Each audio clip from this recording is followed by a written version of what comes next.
So నిజంగా అమ్మగారి సినిమాలు చూస్తున్నప్పుడు, లేకపోతే అమ్మగారి గురించి మాట్లాడుతున్నప్పుడు, లేకపోతే అమ్మగారి జ్ఞాపకాలు అప్పుడప్పుడు గుర్తు చేసుకుంటున్నప్పుడు, రాజసులోచన గారి అమ్మాయిని అనిపించినప్పుడు ఎలా అనిపిస్తుంది మీకు? అయ్యో చాలా, ఇట్స్ అ టోటల్ బ్లెస్సింగ్. ఆవిడ లాంటి డైలాగ్ డెలివరీ, ఆవిడ చేసిన ఎక్స్ప్రెషన్స్, ఎందుకంటే ఆవిడ గొప్ప డాన్సర్. భరతనాట్యం, కూచిపూడి, తర్వాత కథకళి, అన్ని టైప్స్ ఆఫ్ డాన్స్ తెలుసు అమ్మకి. సో ఆవిడ యాక్టింగ్ లో ఆ ఎక్స్ప్రెషన్స్ వచ్చేది. అండ్ ఆల్సో ఆవిడ, నేను ముందే చెప్పాను, చాలా సోషల్ సర్వీస్ చేశారు. ఆవిడ రెడ్ క్రాస్ సొసైటీలో ఉన్నారు. తర్వాత చెన్నైలో గిల్డ్ ఆఫ్ సర్వీస్ అని ఉంది, దాంట్లో షీఈస్ అ బోర్డ్ మెంబర్. ఆ తర్వాత హోమ్ ఫర్ ది ఏజ్డ్ అక్కడ, తర్వాత ఫిలిం ఆర్టిస్ట్ అసోసియేషన్ లో లైఫ్ మెంబర్. సో అక్కడ బీద ఆర్టిస్ట్ కి మంత్లీ ఒక స్టైపెండ్ ఇచ్చేవారు. సో ఆవిడకి వచ్చిన ఇన్కమ్ లో అది అలాగ కాంట్రిబ్యూషన్ ఎప్పుడు చేసేవారు.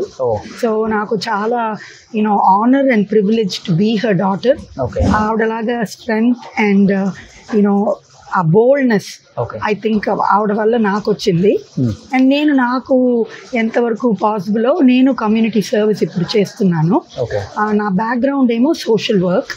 ఇక్కడ అమెరికాకు వచ్చి I did my masters in social work.